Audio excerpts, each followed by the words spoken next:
There are moments when medicine stops being science and becomes confession, a doctor's admission that he cannot explain what his own eyes have witnessed. Dr. Marcus Brennan had spent 23 years cutting into the human spine, 23 years mapping the intricate highways of nerve and bone that carry every sensation, every movement, every whispered promise that the body makes to the mind. He knew the architecture of paralysis. He knew the irreversible mathematics of severed nerves.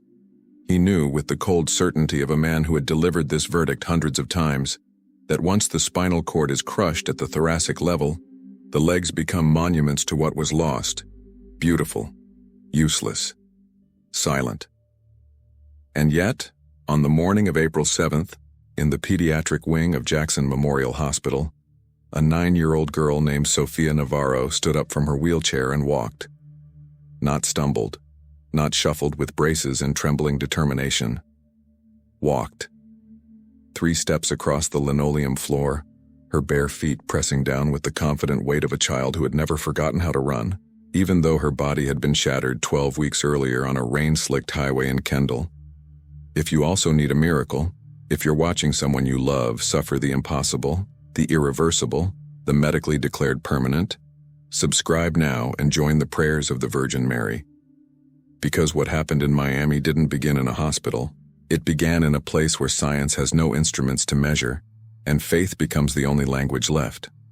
Sofia's story starts where most miracles do, in the ordinary wreckage of a Thursday afternoon.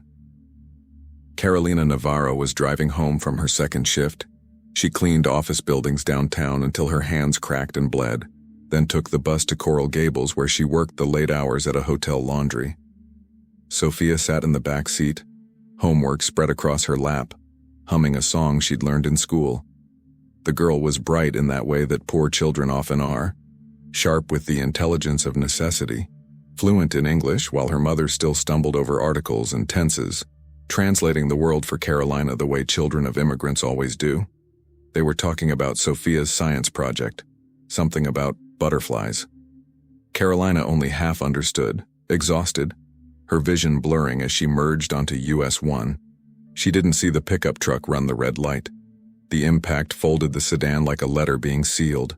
Metal screamed, glass became snow, and Sofia, strapped in the back seat, felt her body whip sideways with such violence that something deep inside her, something ancient and structural, snapped clean. The paramedics arrived within 6 minutes. Sofia was conscious, crying, asking for her mother. Carolina had a broken collarbone and lacerations across her face, but she was alive.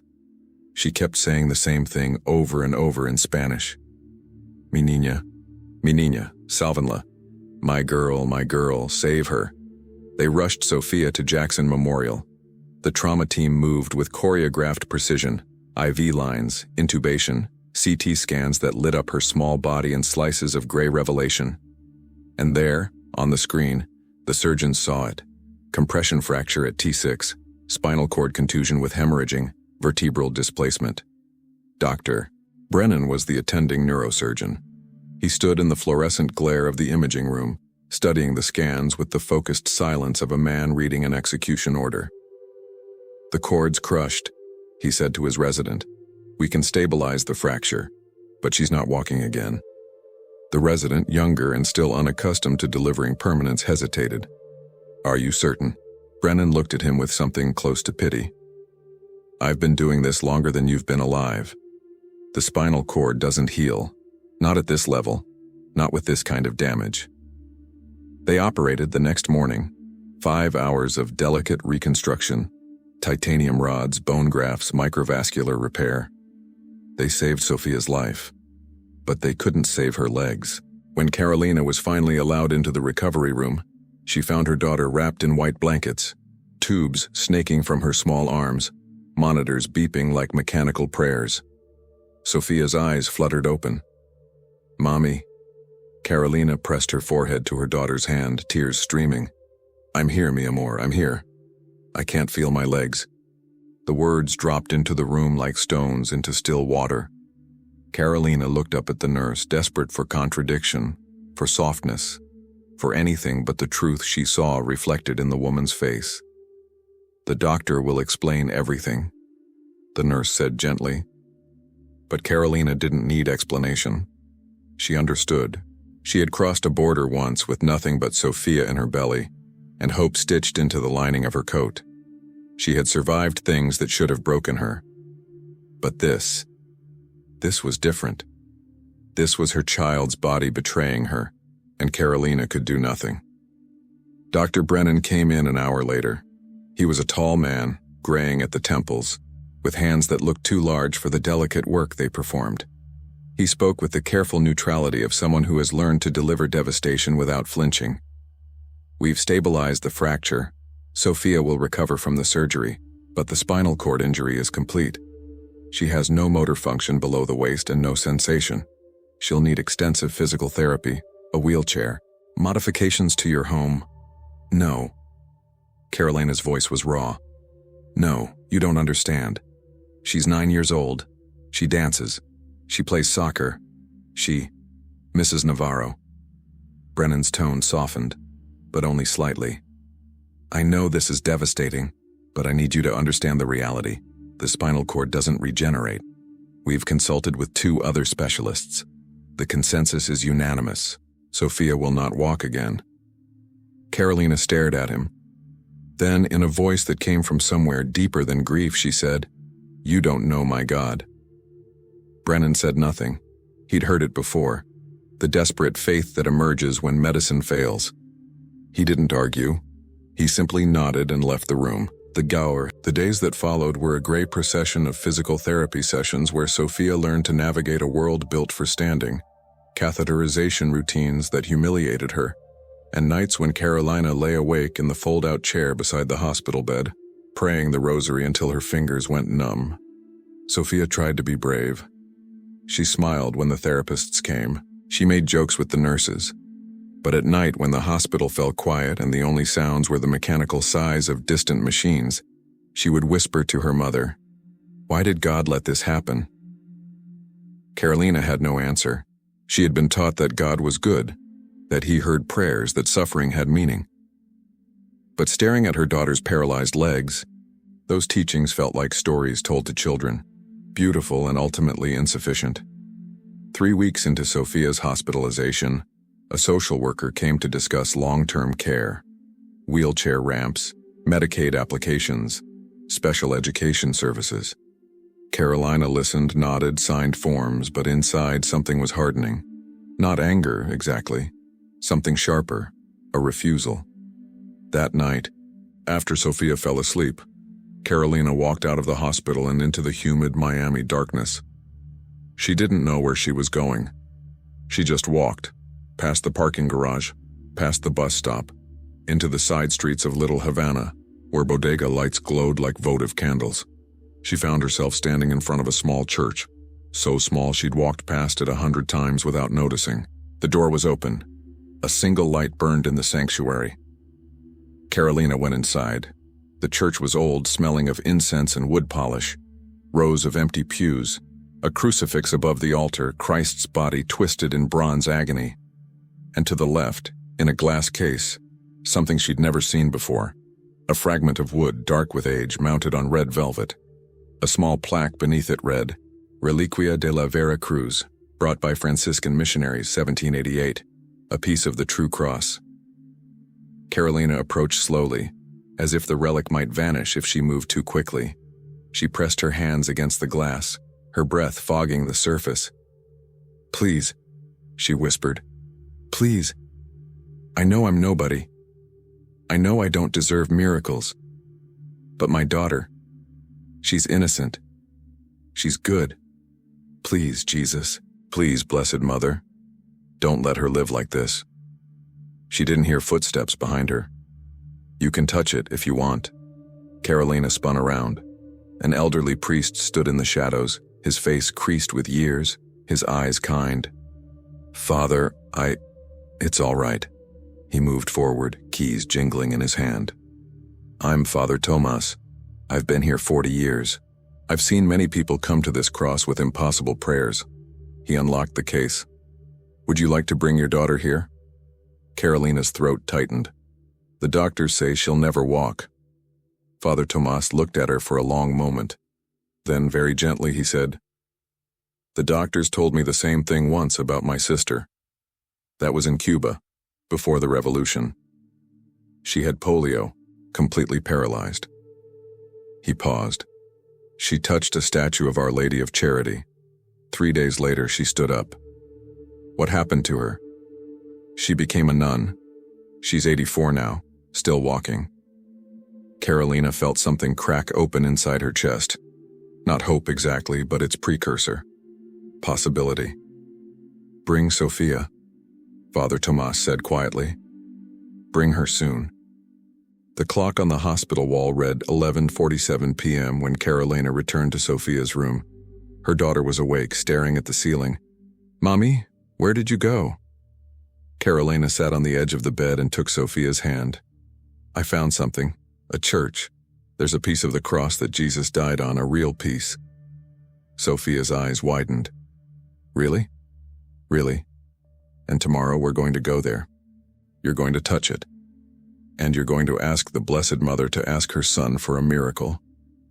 Sophia was quiet for a moment. Then, in a voice barely above a whisper, "Do you think he'll listen?" Carolina leaned down and kissed her daughter's forehead. "I think he's already listening, mi amor. I think he's been listening all along." But neither of them knew that at that exact moment. In a hospital room 3 floors above them, Dr. Marcus Brennan was reviewing Sophia's latest MRI and discovering something that would make him question everything he thought he knew about the human body. Something that shouldn't exist. Something growing where nothing should grow. Dr. Marcus Brennan didn't believe in God, but he believed in patterns. 23 years of neurosurgery had taught him that the human body was a machine of exquisite complexity, flawed, mortal, but ultimately predictable. Bones broke according to the laws of physics. Nerves transmitted signals through measurable electrical impulses. The spinal cord, when severed, stayed severed. This was not cruelty. This was simply biology. So when he pulled up Sofia Navarro's follow-up MRI on his office computer at 2 in the morning, unable to sleep as he often was after particularly difficult cases, he expected to see exactly what he'd seen 3 weeks prior.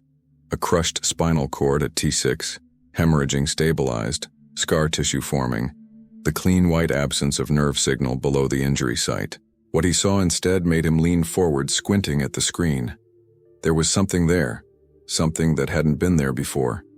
A thin filament of neural tissue, barely visible, threading through the injury site like a vine pushing through concrete. It was impossible. Scar tissue didn't reverse itself. Axons didn't regenerate across complete spinal cord injuries. This was medical canon, repeated in every textbook, every journal, every lecture he'd ever attended. And yet, Brennan pulled up the original post-operative scan, then the 1-week follow-up, then this latest image. He arranged them side by side on his screen, chronological frames of Sophia's spine, and watched the impossible growth progress like time-lapse photography. "What the hell?" he whispered. He picked up his phone, hesitated, then called Dr. Yuki Tanaka, the hospital's head of neuroradiology. She answered on the 4th ring, her voice thick with sleep. "Marcus, it's 2 a.m. I need you to look at something. Now. Can it wait until—" "No."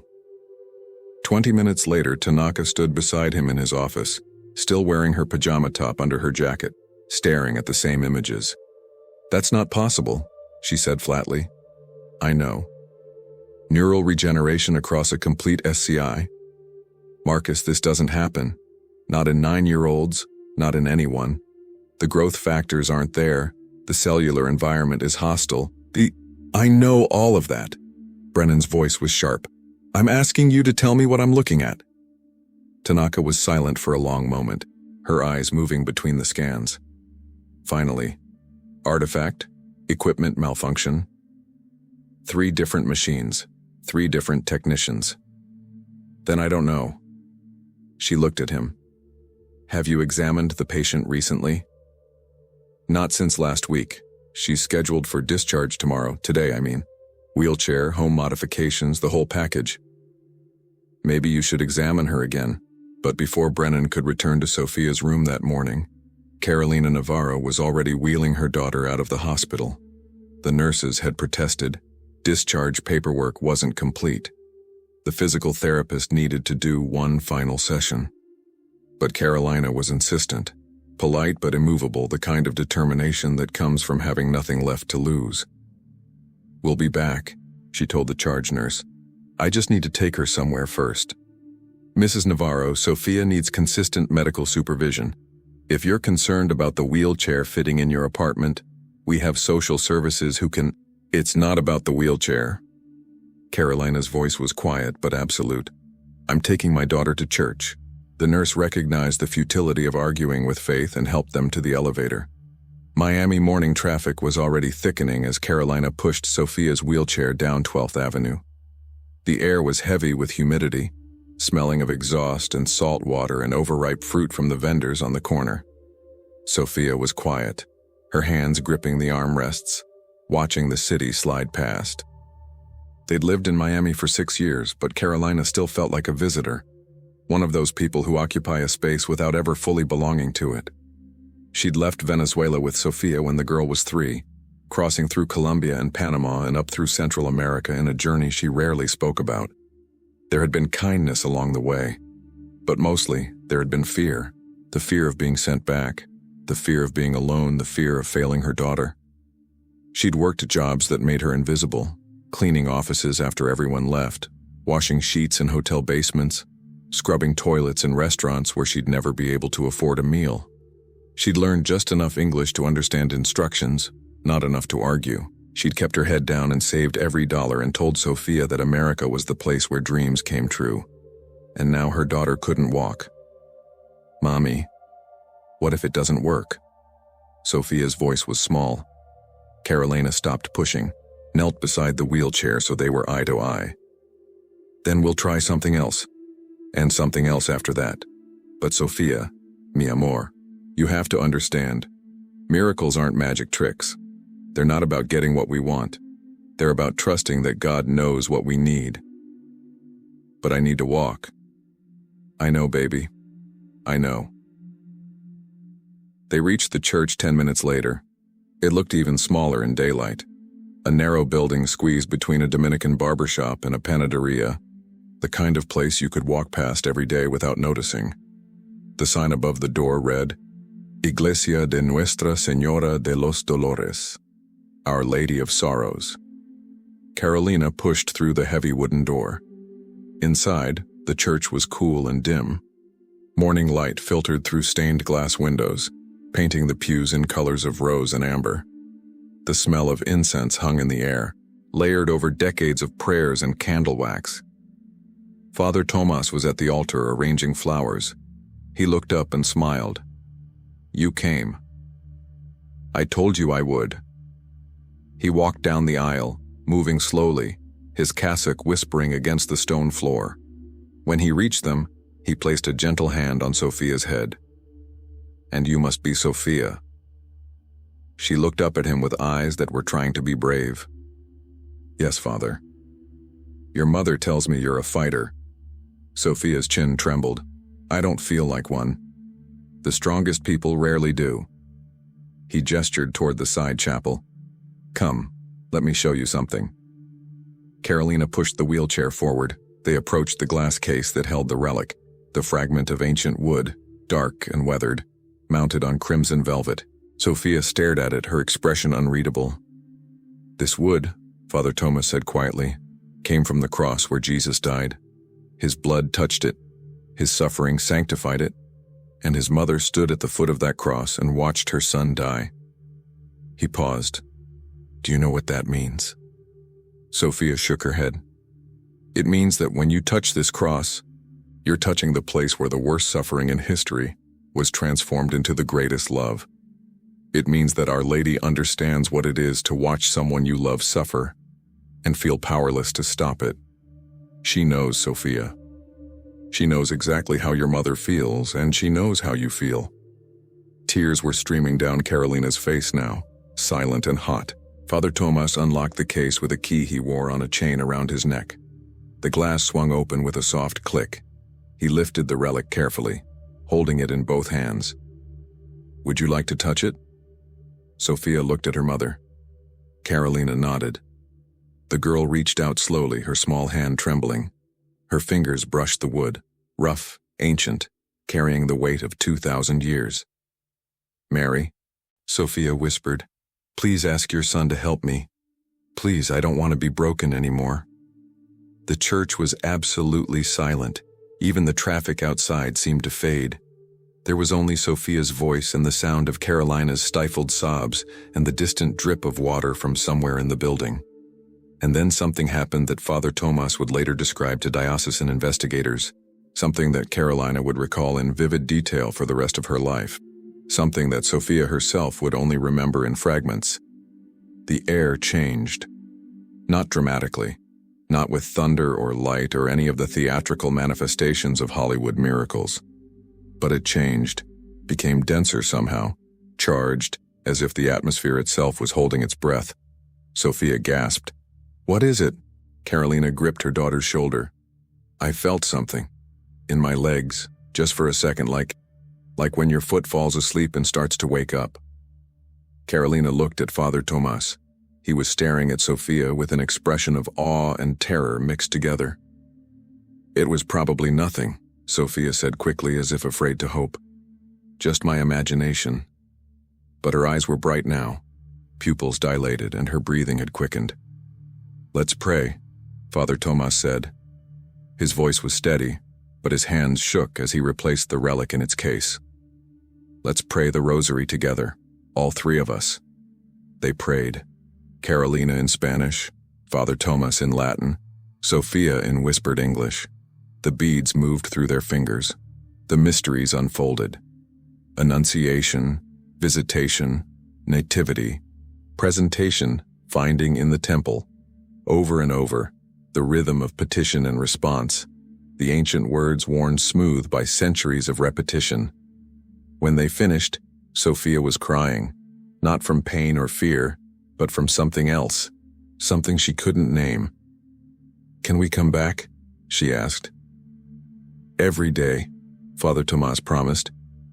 Every single day if you want. They returned to the hospital 3 hours later.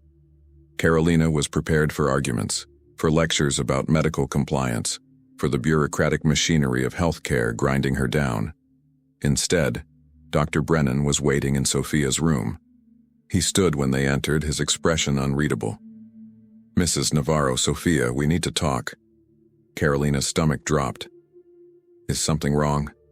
Did the surgery... No, the surgery was successful.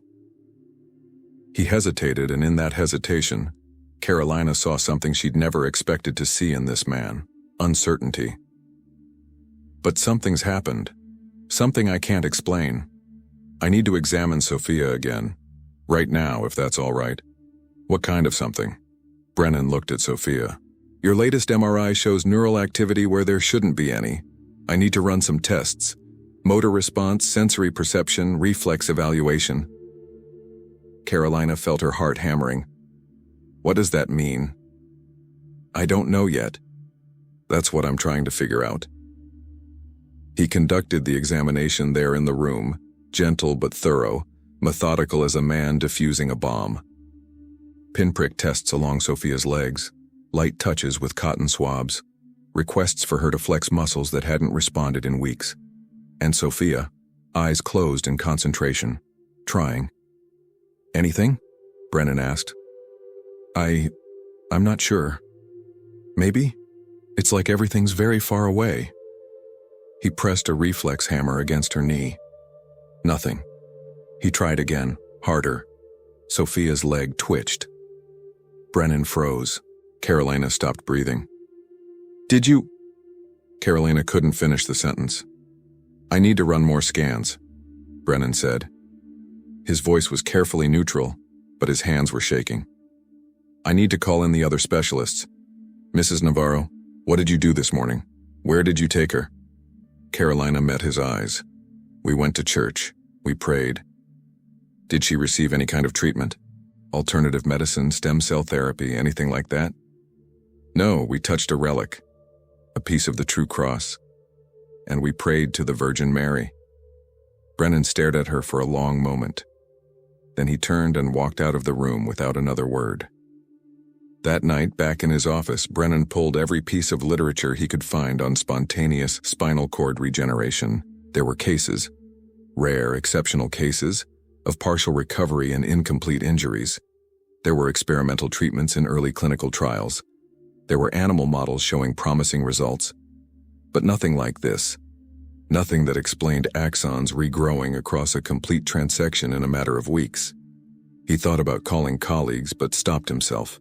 They'd think he'd made an error, misread the scans, missed something obvious. Or worse, they'd think he'd become one of those doctors who cling to outlier cases, desperately trying to see miracles in statistical noise.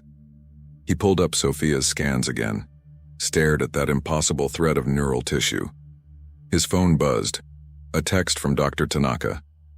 "Have you seen the patient again?" He typed back. Knee reflex response. Slight. Reproducible.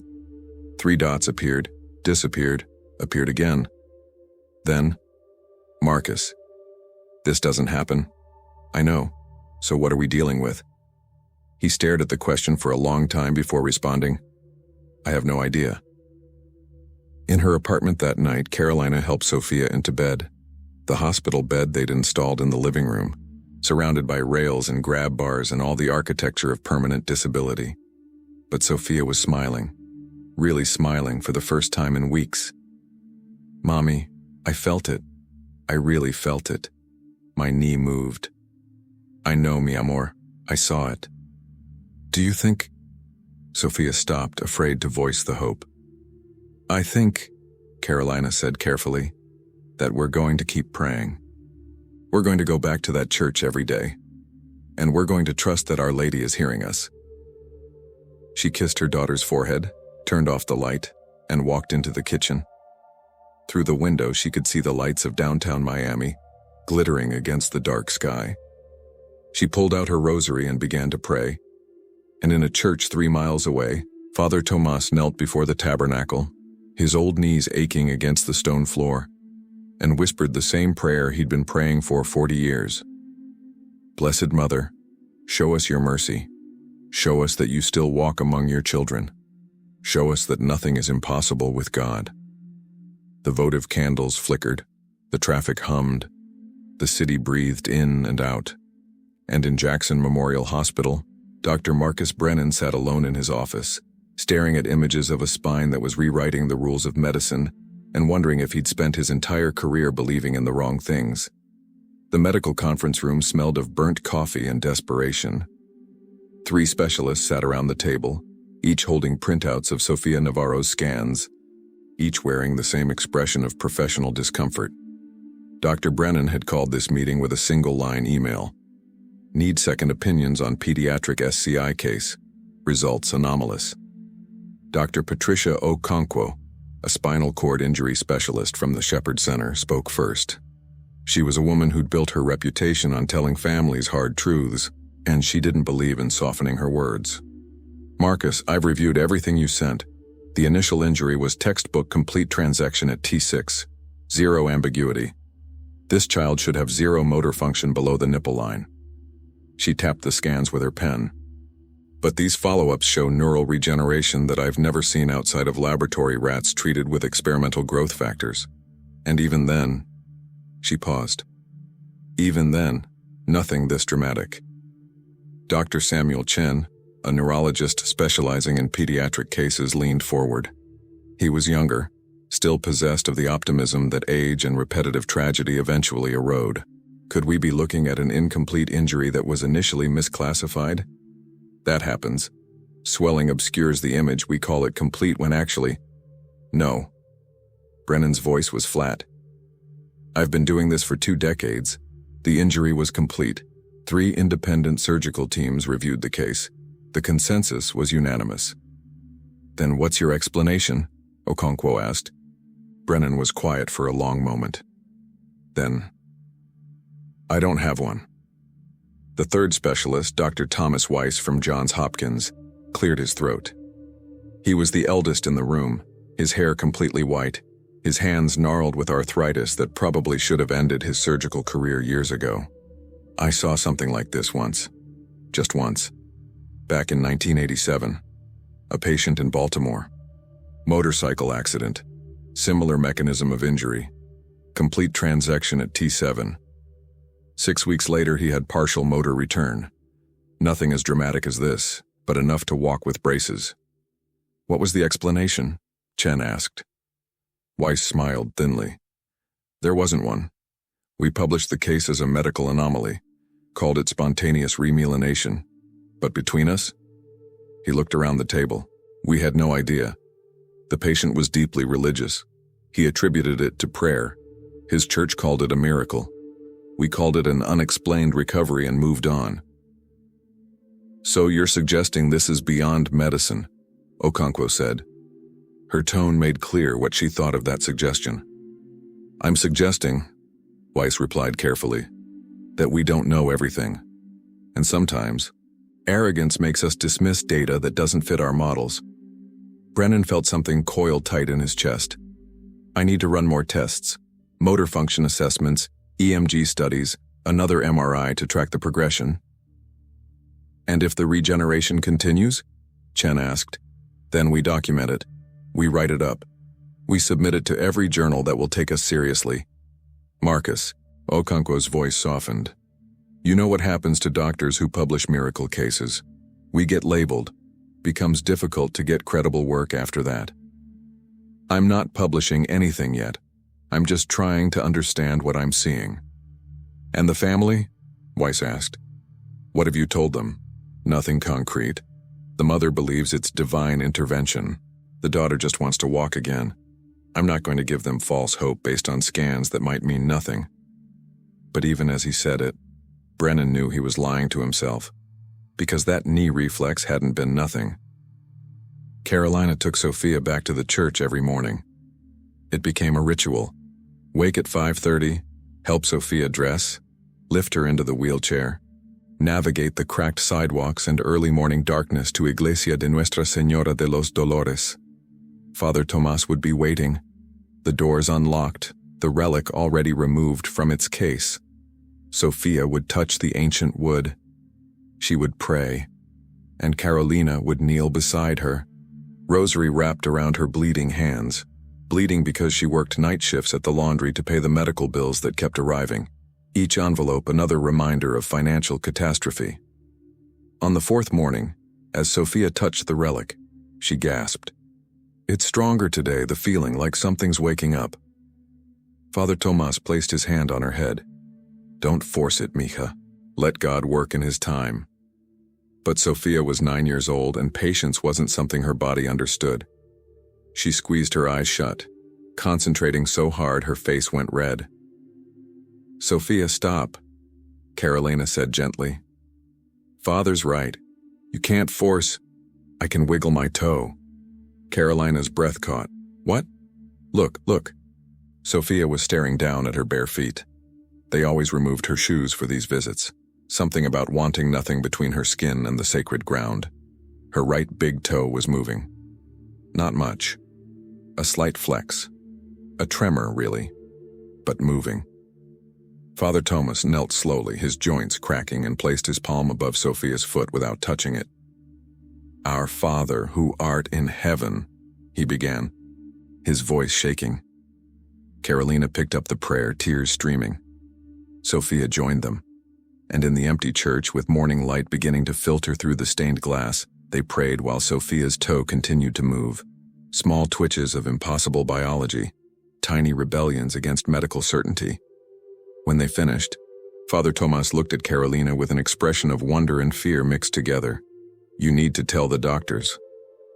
They won't believe it. They don't have to believe. They just have to document it. But before Carolina could return to the hospital, Dr. Brennan came to her. He showed up at her apartment that evening, a small efficiency in Hialeah, the kind of place where the walls are thin and the neighbors speak 5 different languages and everyone knows everyone else's business. He'd had to ask 3 people for directions, his expensive shoes splashing through puddles, his presence causing curtains to twitch in windows. Carolina answered the door in her work clothes, smelling of industrial detergent. She looked exhausted. Dr. Brennan, is something wrong? May I come in? She hesitated, suddenly conscious of the cramped space, the hospital bed dominating the living room, the smell of rice and beans from dinner. But she stepped aside. Sophia was in bed, reading a book. She looked up and smiled. Hi, Dr. Brennan. Hi, Sophia. How are you feeling? Better.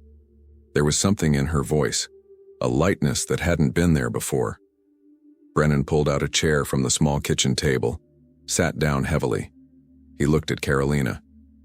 I need to ask you something, and I need you to be completely honest with me. All right. Has Sophia been receiving any kind of alternative treatment? Anything at all that you haven't disclosed to the medical team? Carolina's expression hardened. No. We go to church, we pray, that's all. No supplements, no herbal remedies, no. Doctor. Her voice was sharp now. I can barely afford rent. You think I have money for alternative treatments? Brennan held up his hands. I'm not accusing you of anything. I'm trying to understand what's happening to your daughter. What's happening, Carolina said slowly, is that the Blessed Mother is answering our prayers. Mrs. Navarro, you don't believe in miracles. I understand that. You're a man of science. But I'm telling you what I know. And what I know is that my daughter couldn't feel her legs 3 weeks ago, and now she can wiggle her toe. The only thing that's changed is that she's been touching a holy relic and praying every single morning. Brennan was quiet for a long moment. Then he turned to Sophia. Can you show me? The toe movement? Sophia pushed back the blanket. Her legs lay still, thin from disuse, a surgical scar running down one side. She stared at her foot, concentration furrowing her brow.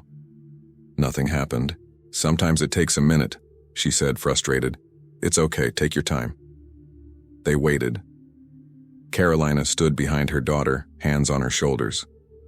Brennan watched with the focused attention of a scientist observing an experiment, and then, slowly, tremulously, Sophia's right big toe flexed, just a small movement, but deliberate, controlled. Brennan felt the floor tilt beneath him. Can you do it again? Sophia did, 3 times in a row, each time stronger than the last. Jesus Christ, Brennan whispered. Yes, Carolina said quietly. Exactly. The next morning, Brennan scheduled Sophia for a comprehensive neurological workup. EMG to test muscle response, NCV to measure nerve conduction velocity, another MRI to track the progression. The technicians ran the tests with clinical efficiency, but Brennan saw them exchanging glances. They'd all seen the original scans. They knew what they were supposed to be finding. This wasn't it. The EMG showed voluntary motor unit recruitment in Sophia's right foot. The NCV indicated nerve signals traveling across the injury site, faint, but measurable. And the MRI revealed what Brennan had been half hoping, half dreading to see. The neural regeneration was accelerating. Not just accelerating, exploding. The thin filament he'd seen 3 weeks ago had become a network, axons branching, sprouting, reconnecting like roots seeking water. The spinal cord was rebuilding itself. Dr. Tanaka stood beside him in the imaging suite, staring at the scans. This is impossible. I know. Marcus, this doesn't just challenge our understanding, it breaks it. The cellular environment in a spinal cord injury is hostile to regeneration. We have growth inhibitors, scar tissue, inflammatory cascades that shut down neural repair. And yet, she gestured at the screen. It's like someone flipped a switch and told the body to ignore all of that. And could it be genetic? Some kind of previously unknown healing factor? In one patient, with no family history, after a complete transection, Tanaka shook her head. You'd have better odds of winning the lottery. Then what? I don't know. But Marcus, she turned to face him. You need to protect yourself here. When this gets out, and it will get out, people are going to ask questions. They're going to want to know if you missed something, if there was an error in the original diagnosis, if there was no error. I believe you. But the moment you publish this, your reputation is on the line. Our reputations. And if you mention anything about prayer or relics or miracles, I'm not mentioning anything. I'm documenting medical observations. That's it. But even as he said it, Brennan knew it wasn't enough. Because the question that kept circling his mind, the question he couldn't answer with any amount of scientific methodology, was simple. Why now? Why this child? Why after she touched that piece of wood? He thought about Father Tomas's church, the relic, the prayers. And for the first time in his adult life, Dr. Marcus Brennan found himself wondering if the universe was larger than the equations he'd spent decades trying to solve. That night, Carolina received a phone call. "Mrs. Navarro, this is Angela Herrera from Channel 7 News. We heard about your daughter's recovery. We'd love to do a story." "How did you hear about it?" "A hospital staff member reached out. Said it was an incredible case of spontaneous healing. We think our viewers would be very inspired." Carolina hung up. Within an hour, there were 3 more calls. A local radio station, a Catholic newspaper, someone claiming to represent a medical documentary series. Father Tomas called last. "Carolina, I've had reporters at the church. They want to know about the relic. About Sophia. I told them nothing, but..." He paused. "This is going to become public. You need to be prepared." "I don't want this to be public. I just want my daughter to heal in peace." "I understand. But miracles don't happen in private. They happen so that others can witness. So that faith can be strengthened. That's why. Father, with respect, I don't care about other people's faith right now. I care about Sophia." She hung up, immediately regretted her harshness but didn't call back. She walked to the window, looked out at the Miami night. Somewhere out there, Sophia's story was beginning to spread, whispered in hospital corridors, shared in medical conferences, typed into blog posts and social media threads.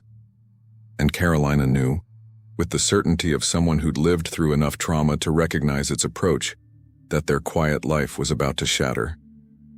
In her bed, Sophia slept fitfully, dreaming of running. Her legs strong beneath her, the ground solid and real, the world full of places she could go. She didn't know yet that the hardest part wasn't the paralysis.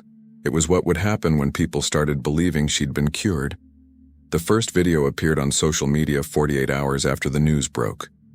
Someone had filmed Sophia during her morning visit to the church, recorded without permission through a partially open door. The footage was grainy, shot on a phone, but clear enough. Sophia in her wheelchair, reaching out to touch the relic. And then, after several minutes of prayer, her mother helping her to stand. Not walk, not yet. But stand, supported, her legs trembling with effort, her face twisted in concentration. The video had been viewed 17,000 times before Carolina even knew it existed.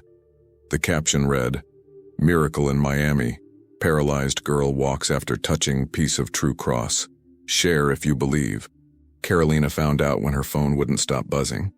Text messages from relatives in Venezuela she hadn't spoken to in years. Facebook friend requests from strangers. Email after email with subject lines like, "Your daughter is blessed," and "God is real," and "Please pray for my sick mother too." She sat on her bed, phone in shaking hands, watching that video play on a loop.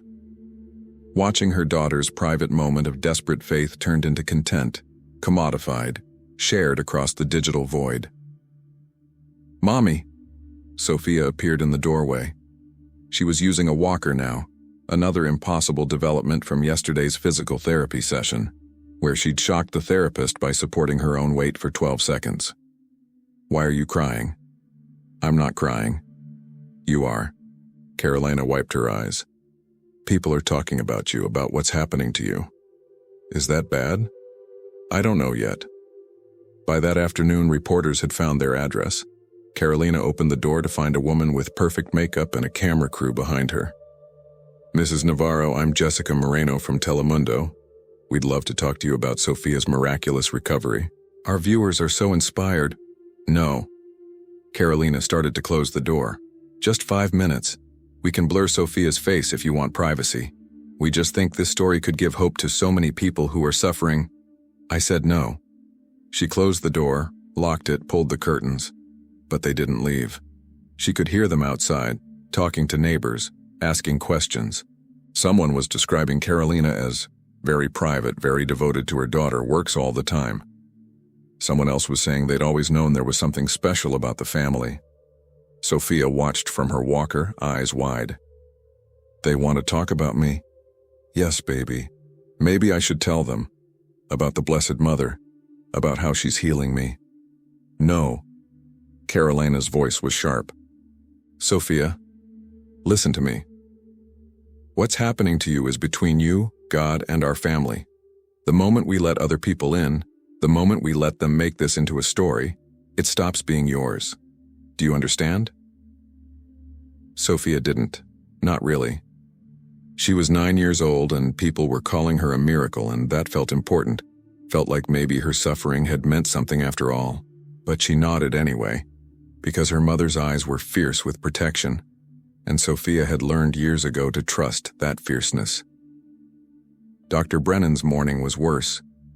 He arrived at the hospital to find his boss, the chief of neurosurgery, waiting outside his office. Dr. Leonard Marsh was a political animal who'd spent more time in boardrooms than operating rooms for the last decade, and his expression promised nothing good. Marcus, we need to talk about the Navarro case. What about it? The media circus. The hospital's been fielding calls all morning. TMZ called. TMZ, asking if we can confirm a miracle happened here. I haven't spoken to any media. Someone did.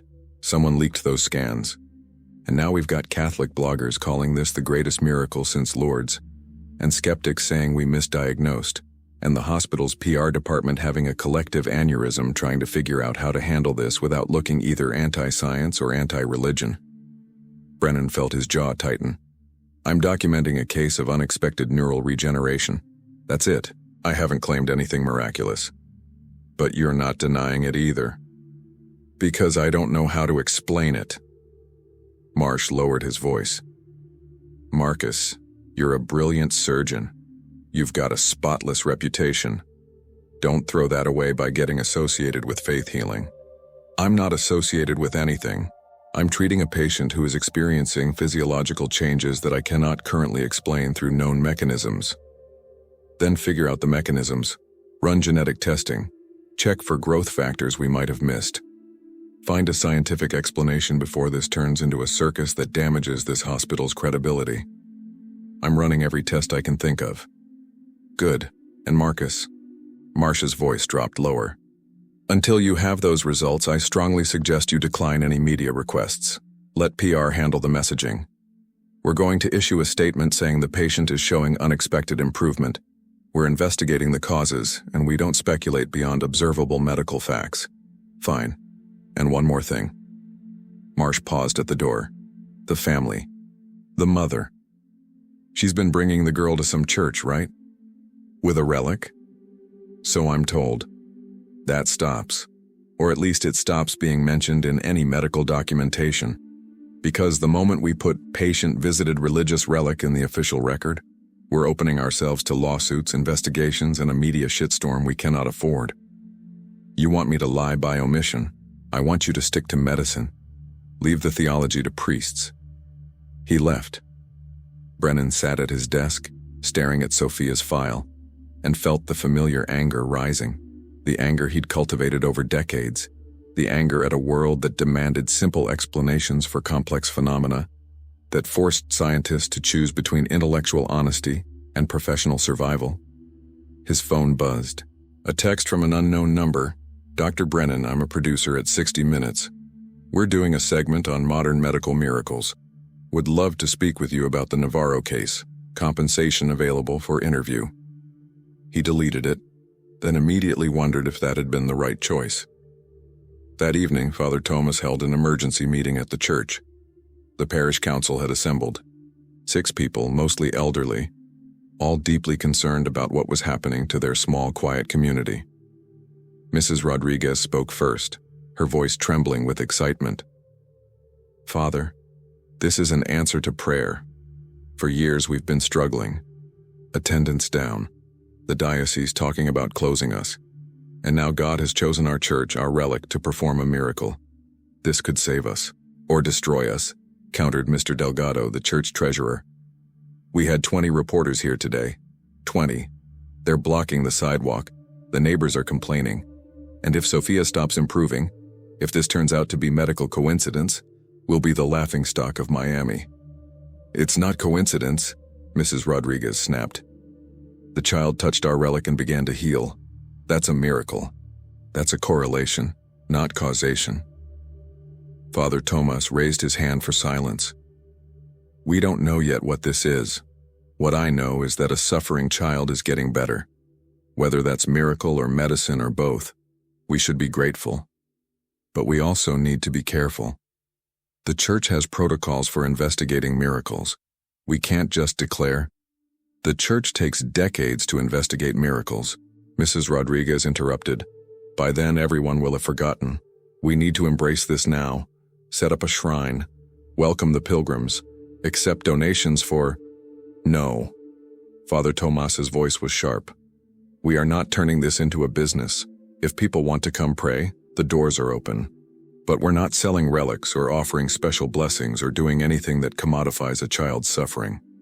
With respect, Father, we're barely paying the electric bill. If God has given us an opportunity to survive, then God will provide without us exploiting a 9-year-old girl. Silence fell over the room.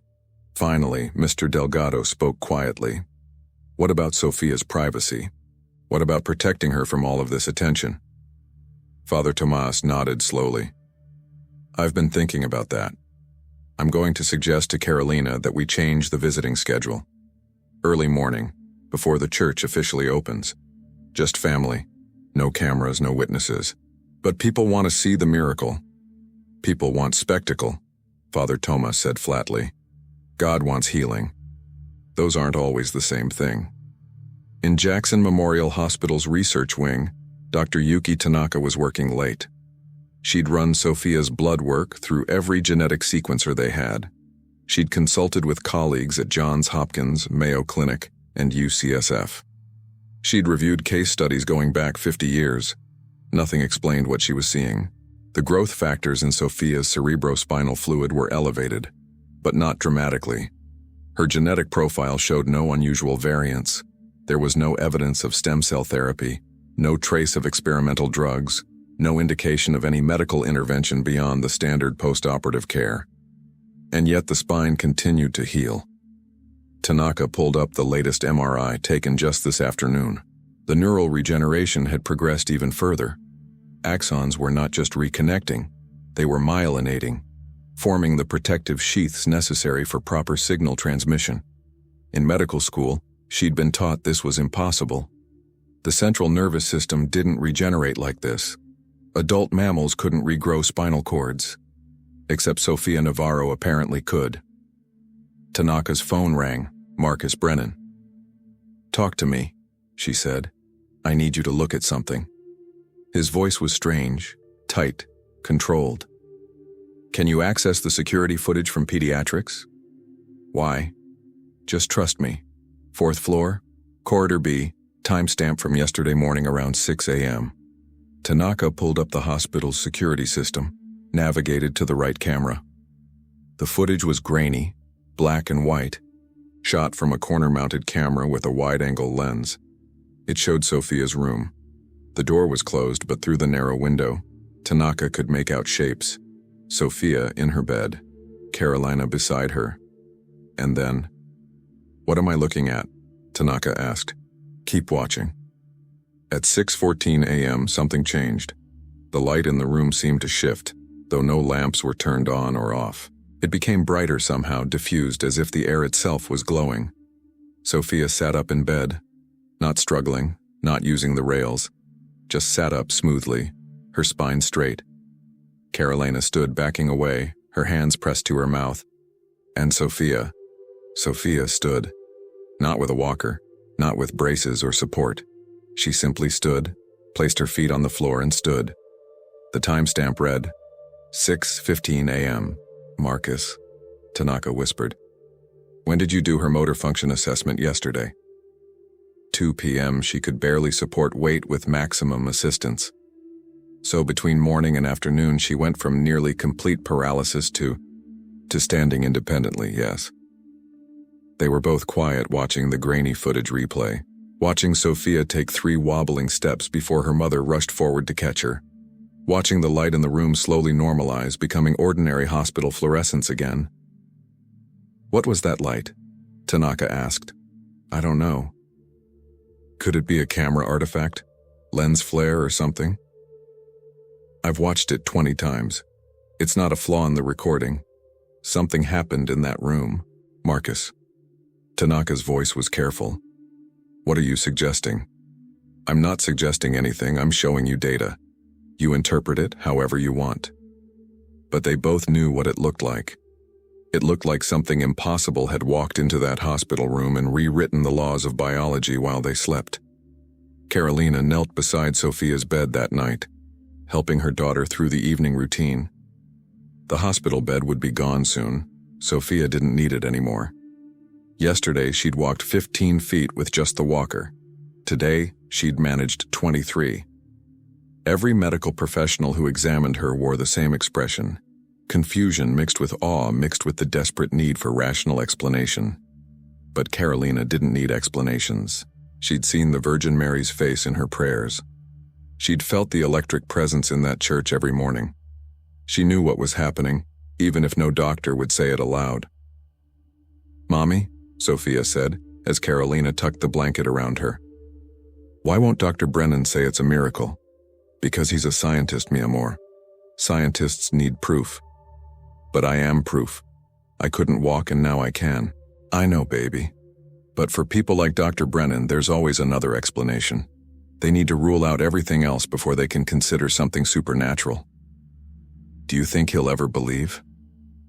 Carolina thought about the doctor's face this morning, the way he'd watched Sophia walk, the way his hands had trembled slightly as he conducted his examination. "I think," she said slowly, "that he's starting to." Sophia was quiet for a moment, then, "Mommy, am I special now?" "You've always been special. But different special. Like chosen by God special." Carolina pulled her daughter close. "Listen to me. What's happening to you is a gift. But gifts come with responsibility. If God is healing you, it's not so you can be famous or different. It's so you can live the life you're meant to live, understand?" "I think so." "Good. Now sleep. Tomorrow's Sunday. We'll go to Mass, and then we'll see where this journey takes us next." She kissed Sophia's forehead, turned off the light, and walked into the kitchen. Through the window, she could see the reporters still camped outside, 3 of them now, sitting in cars, waiting for something newsworthy to happen. Her phone buzzed, a message from Father Tomas. "The bishop wants to meet with us, Monday morning. He's heard about the case, wants to discuss proper protocol." Carolina typed back, "Will Sophia need to be examined?" "Eventually, yes, but not yet. For now, they just want to understand what's been happening." She set down her phone and closed her eyes. "Blessed Mother," she whispered. "If this is your work, please protect my daughter from the chaos that's coming. Please don't let the world destroy what you've given back to us." Outside, one of the reporters' phones buzzed. A new tip had just come in. Someone claiming to have witnessed another miracle at Iglesia de Nuestra Señora de los Dolores. A woman with stage 4 cancer who'd touched the relic and felt her tumors shrink.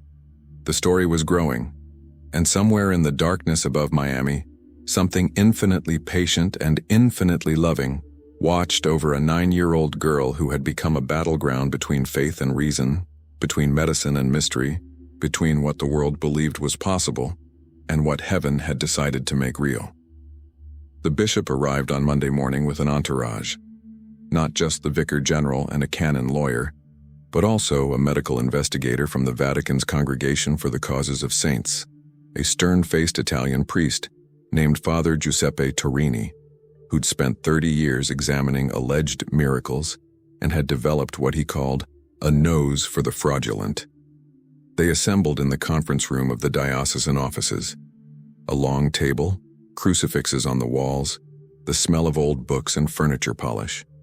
Carolina sat with Sophia on one side and Father Tomas on the other. Across from them, the bishop, a careful man in his 60s who'd learned through decades of ecclesiastical politics that enthusiasm was dangerous and skepticism was survival. Mrs. Navarro, Bishop Ramirez began gently, "Thank you for coming. Before we begin, I want you to understand that this is not an interrogation. We're simply trying to understand what's happened to your daughter." "I understand, Your Excellency." "Good." He glanced at Father Torini.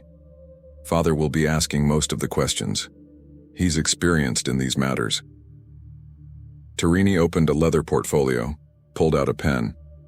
When he spoke, his English was accented but precise. "Sophia, I want you to tell me in your own words what happened. Start from the accident." Sophia looked at her mother. Carolina nodded. The girl spoke haltingly at first, then with more confidence.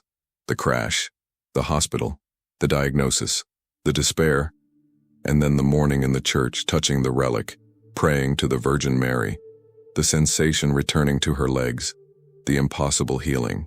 Torini took notes without expression. When Sophia finished, he asked, "Did you see anything? Any vision? Any apparition?" "No, Father." "Did you hear any voices?" "No, I just felt something, like warmth spreading through my body." "And you attribute this healing to the Virgin Mary's intercession?" Sophia nodded firmly. "Yes. I asked her to ask Jesus to heal me. And he did, through the relic of the true cross." "Yes, Father." Torini was quiet for a moment, writing. Then he looked at Carolina. "Mrs. Navarro, has your daughter ever shown any signs of religious enthusiasm before this event? Visions, ecstasies, claims of supernatural communication?" "No, she's a normal little girl. She says her prayers, goes to Sunday Mass with me. Nothing unusual." "And you? Have you ever experienced anything you would describe as miraculous or supernatural?" Carolina hesitated. The truth was complicated. She'd felt things over the years, moments in prayer where the veil seemed thin, times when she'd known things she shouldn't have known. But saying that now in this formal setting felt dangerous. "I pray," she said carefully. "Sometimes I feel like Mary is close to me, but I've never seen her or heard her speak. Until recently, I haven't seen her, but I feel her presence, especially in the church when Sophia touches the relic." Torini made another note. "Father Tomas, you've been present for many of these visits. Have you witnessed anything you would characterize as supernatural?" The old priest shifted in his chair. "I've witnessed a child healing in ways that medical science cannot explain. I've felt something in that church, a presence, a peace. But I haven't seen apparitions or heard voices. I'm a simple parish priest. I trust what I see, a suffering child who is suffering less. If that's miracle or medicine, I leave to wiser men than me to determine." "Very prudent," Torini said dryly. He turned to the bishop. "Your Excellency, with your permission, I'd like to examine Sophia. A basic medical evaluation, nothing invasive. And I'd like to visit this church and examine the relic in question." Bishop Ramirez nodded. "Of course. Mrs. Navarro, is that acceptable to you?" Carolina wanted to say no, wanted to grab her daughter and run from this room, from these men with their questions and suspicions, from the institutional machinery that was grinding into motion. But she understood the stakes. If the church declared this fraudulent, if they said Sophia's healing was delusion or coincidence, it would destroy everything. "Yes," she said quietly. "That's fine." The examination took place in a side room, just Torini, Sophia, and a female nurse the diocese had brought as a chaperone. They tested Sophia's motor function, her reflexes, her range of motion. Torini was thorough, but not unkind, speaking to Sophia in a grandfatherly tone, even as his eyes remained clinically detached. When they finished, he returned to the conference room and addressed the bishop in rapid Italian. Carolina didn't speak the language, but she caught enough words to understand. "Mobilità completa. Complete mobility. Nessuna evidenza di fraud. No evidence of fraud. Caso eccezionale. Exceptional case." Finally, Torini switched back to English. The child demonstrates full motor function in her lower extremities. Her gait is normal. There's some residual weakness, but nothing inconsistent with recent recovery from disuse atrophy. If I were examining her without knowing her medical history, I would say she'd never been paralyzed. But she was, Father Tomas said firmly. Multiple doctors confirmed it. Yes, I've reviewed the medical records Dr. Brennan provided to the diocese. The injury was severe and the prognosis was definitive. Torini paused, which brings us to the central question. What caused the recovery? The Virgin Mary's intercession, Carolina said. Her voice was steady now, maternal fierceness overcoming bureaucratic intimidation. I know you need to investigate. I know you need to rule out natural causes, but I also know what I've witnessed. My daughter was paralyzed. We prayed. We touched the relic. She healed. That's not coincidence. Perhaps not, Torini conceded. But the Church must be very careful. In the past, we've declared miracles that were later explained by medical science. This embarrasses us and damages the faithful's trust. We cannot rush to supernatural explanations when natural ones might exist. Dr. Brennan says there is no natural explanation. Dr. Brennan is one physician. Brilliant, yes. But medicine advances. What seems miraculous today may be understood tomorrow. The Vatican requires extensive documentation, multiple medical opinions, evidence of prayer specifically directed toward the intercessor, in this case the Virgin Mary, and demonstration that the healing is complete, instantaneous, and without medical explanation. It wasn't instantaneous, Sophia said quietly. It took weeks. Torini looked at her with something almost like sympathy, which makes the case more complex. Gradual healing suggests biological process. Miracles tend to be sudden. The blind see, the deaf hear, the paralyzed walk, all in a moment. What you've experienced is remarkable, but it follows a pattern that could be interpreted as accelerated natural healing. Accelerated by prayer, Father Tomas insisted. Perhaps, but proving that scientifically is nearly impossible. Bishop Ramirez leaned forward. Mrs. Navarro, Father Torini isn't saying this isn't a miracle. He's saying we need more time to investigate. In the meantime, I'm going to ask you to do something difficult. Stop bringing Sophia to the church. Carolina felt the room tilt. What? The media attention is becoming problematic. We've had reports of people traveling from other states to touch the relic. Someone tried to steal a piece of it yesterday. The church is turning into a circus, and that serves no one. Not you, not Sophia, not the faithful who worship there regularly. You're punishing us for receiving a miracle. I'm protecting you, and protecting the church. Until Father Torini completes his investigation, I need the situation to calm down. Continue Sophia's medical treatment. Continue praying, of course, but do so privately, at home. You're asking me to stop taking my daughter to the place where she's healing. I'm asking you to trust that God can heal her anywhere, and I'm trying to prevent this from becoming a spectacle that damages everyone involved. Carolina looked at Father Tomas. The old priest's face was anguished, but he nodded slightly. Trust the church. This is how it works. How long?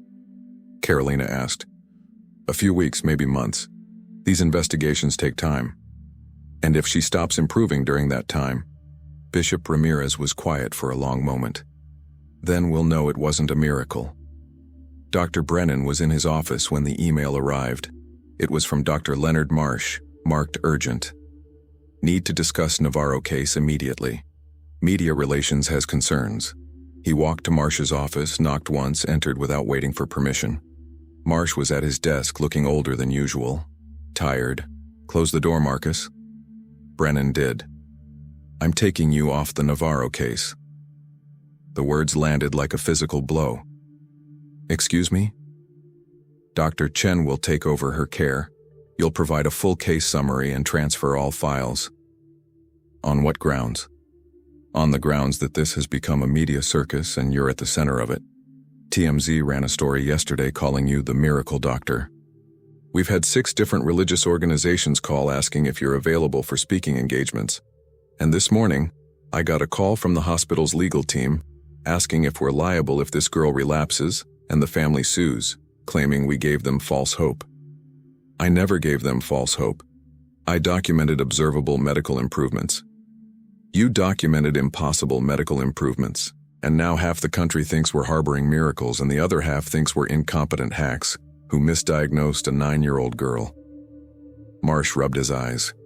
Marcus, you're a brilliant surgeon, but this case is beyond medicine now. It's become theology, media spectacle, and potential lawsuit all rolled into one. I need you out. You're asking me to abandon a patient mid-treatment. I'm asking you to let someone without your baggage continue her care. Chen is good. He'll take care of her.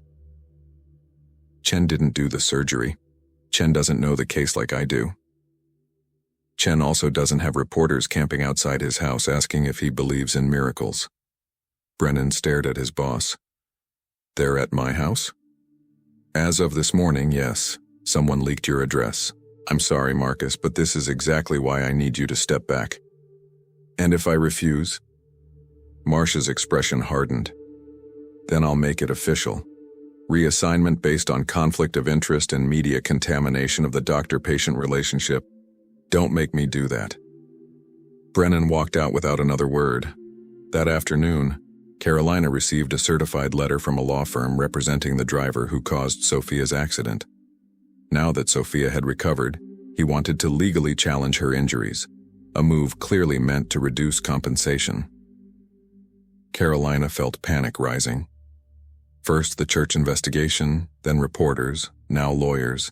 Everyone seemed to be attacking the miracle instead of celebrating it. Later, she searched Sophia's name online. The internet was flooded with arguments, accusations, conspiracy theories, and unauthorized fundraising pages using her daughter's story. Her private life had become a public battlefield. For the first time, Carolina felt painfully alone. Across town, Dr. Brennan was also struggling. Removed from Sophia's case and facing pressure from colleagues, he obsessively studied the scans. They showed impossible spinal healing, something no scientific paper could explain. His world of logic was crumbling, and even his ex-wife was being chased by reporters demanding answers. Desperate for clarity, Brennan called Father Tomas with one simple question: had the relic ever been scientifically verified? Tomas gently challenged him. Was he searching for proof of the relic or a reason to reject the miracle? Conflicted and shaken, Brennan finally agreed to visit the church again, not as a doctor, but as someone searching for answers beyond science. At 3 a.m., he arrived quietly through the unlocked door. The church was dark and still, candles flickering. Brennan felt like an intruder in a world he no longer understood. When the priest appeared from the shadows, he told Brennan he looked like a man at war with himself, and led him to the relic. Tomas unlocked the case and spoke simply.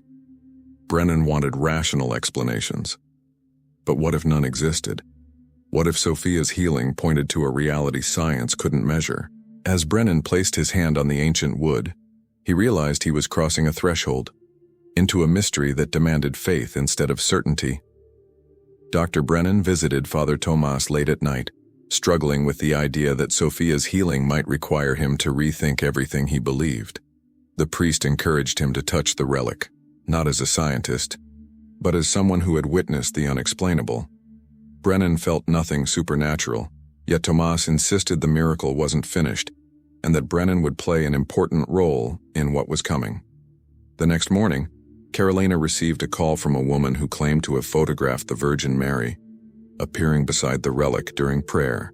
The image was blurry but unmistakable, a figure in blue blessing the church. Soon after, more witnesses contacted Father Tomas with similar reports. He warned Carolina that if Marian apparitions were being confirmed, the Vatican investigation would intensify, bringing new authorities and massive public attention, putting Sophia right in the center of global scrutiny. Carolina feared the church would try to control or exploit her daughter. Tomas urged her to protect Sophia above all else. Then Father Tarini called. He demanded Carolina bring Sophia in for questioning, hinting that if apparitions were linked to the healing, Sophia might be considered a visionary. The request felt more like a threat than cooperation. Carolina knew Sophia hadn't seen the Virgin Mary, but the pressure surrounding the girl was growing fast. She reassured her daughter, "Just tell the truth." But they both understood that truth might not matter to powerful institutions determined to seize control of the miracle. The next morning, Carolina and Sophia arrived at the diocesan offices and met not only Father Turini, but also Dr. Gabriela Santos, a psychiatrist specializing in religious experiences. Carolina immediately bristled. It felt like Sophia was on trial. For 2 hours, Dr. Santos questioned Sophia about the healing and any visions. Sophia answered honestly. She felt the Virgin Mary's presence but never saw or heard anything directly. The psychiatrist concluded Sophia showed no signs of delusion or manipulation. She genuinely believed what she experienced. Turini then explained that further investigation would be long and rigorous, asking Carolina to keep Sophia away from the church and relic to observe whether healing continued without spiritual triggers. Though frustrated, Carolina agreed. That night, unable to sleep, she prayed desperately for guidance. In the middle of her prayers, there was a knock at the door. Dr. Brennan stood outside, shaken.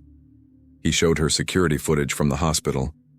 Not only the mysterious light, but a faint figure, a woman in blue, visible in the corner of Sophia's room.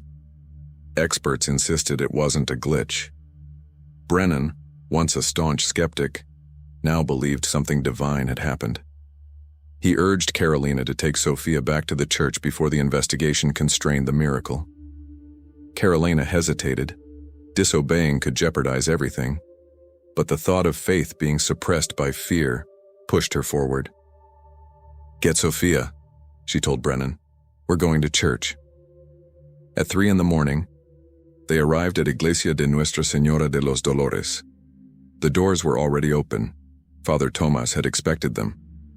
Sophia walked on her own to the relic, knelt, and prayed for the Virgin Mary to reveal the truth to everyone present. A soft blue light filled the church, forming into the unmistakable figure of the Virgin Mary, standing beside Sophia with a hand resting on her head. She didn't speak, but her presence conveyed everything. "You are not alone."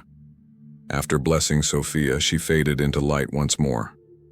Sophia rose and announced she was fully healed, her spine perfect again. The next morning, scans confirmed the impossible. No trace of injury remained. Doctors ran the tests repeatedly, baffled by results that defied every medical explanation. The Vatican sent Father Turini to investigate. Witness accounts were consistent. Dr. Brennan provided medical records and video evidence. After thorough examination, Turini declared the case truly miraculous, recommending official recognition. 3 years later, the church confirmed the miracle. 5 years passed. At 14, Sophia stood before a massive crowd outside the now famous church. She told them that while walking again was incredible, the greatest miracle was learning she was loved by God and by Mary, who never abandoned her. Carolina watched proudly. Father Tomas prayed, moved by memory. Dr. Brennan, who had left his prestigious career, now dedicated his life to sharing what he had witnessed. And though unseen, Mary was there, still watching, still interceding, still reminding the world that love and prayer can transform reality. Sophia finished her speech and gazed at the sky. "Thank you," she whispered, "to everyone who believed, and to the woman in blue who never really left. If someone you love is suffering, remember Sophia's story. Miracles still happen. The Virgin Mary still walks with us. Nothing is impossible for those who trust. Share this story. Pray, believe, and know you are never alone."